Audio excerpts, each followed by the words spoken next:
आम्हाला त्याच्याकडे लक्ष द्यायचं नाही. आम्ही मैत्रीपूर्वक लढायच्या युक्ती करायसाठी आम्ही प्रयत्न केला होता.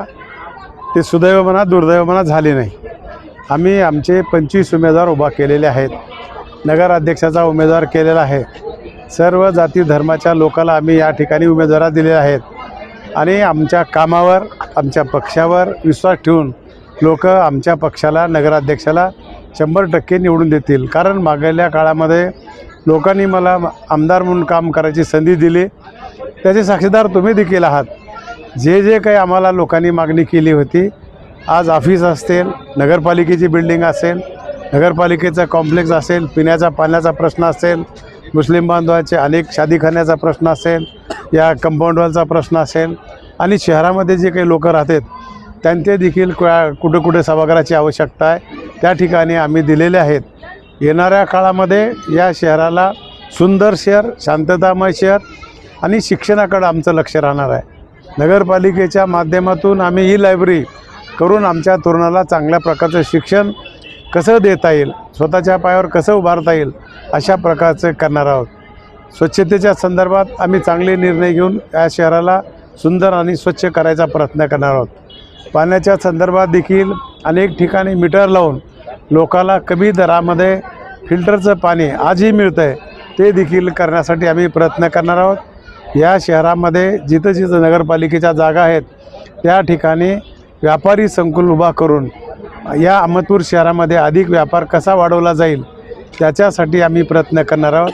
आरोग्याच्या सुविधा देणार आहोत. जिथं काही कबालाचे प्रश्न आहेत, मागल्या काळात देखील काही कबालाचे प्रश्न सोडवलेत, अजूनही काही राहिलेले आमच्या कानावर यायला लागलेत. हे सगळे प्रश्न सोडवण्यासाठी माझं सरकार आम्ही कटिबद्ध आहोत. आज आमच्या सरकारने आणि केंद्र सरकारने मिळून आपण राज्यामध्ये आणि अहमदपूर शहरामध्ये तालुक्यामध्ये खूप मोठा घरकुलाचा प्रश्न मिटवलेला आहे. घरकुलामध्ये देखील पहिलं किंमत कमी होती, त्याच्यामध्ये किंमत वाढ करून दिलेली आहे. विहिरीला देखील आपण शेतकऱ्याला न्याय दिला आहे.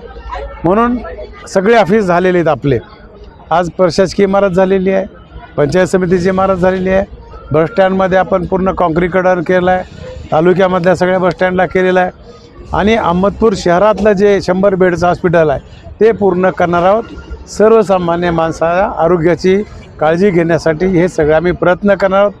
तरुणाला अजून काही याच्यामध्ये आम्हाला चांगल्या प्रकारचं शिक्षण देता येईल, नोकरीच्या संदर्भामध्ये काही स्किल शिक्षण देऊन स्वतःच्या पायावर उभा करता येईल, अशा प्रकारचं काम या निवडणुकीमध्ये आम्हाला करायचं आहे. आमचा जनतेवर 100% विश्वास आहे.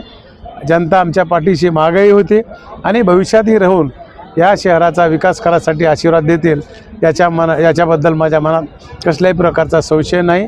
अशा प्रकारची अपेक्षा व्यक्त करतो आणि थांबतो. जय हिंद, जय महाराष्ट्र.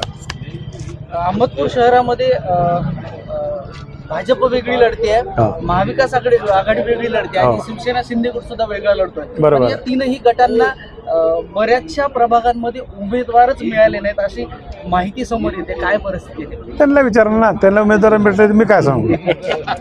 होय, माझ्याकडे पूर्णच्या पूर्ण उमेदवार आहेत. त्यांना घेऊन चालायचं तुम्हालाही माहिती आहे. आम्ही मान्य केलं होतं. काही लोकांना वाटलं की हे महायुती होऊ देऊ नये. त्यांनी त्यांच्याप्रमाणे तो खेळ खेळलेला आहे. कोण केला तुम्हाला माहिती आहे. महाराष्ट्रातील ताज्या घडामोडी पाहण्यासाठी आजच आपल्या न्यूज 15 मराठी या चॅनलला यूट्यूबवर सबस्क्राईब करा.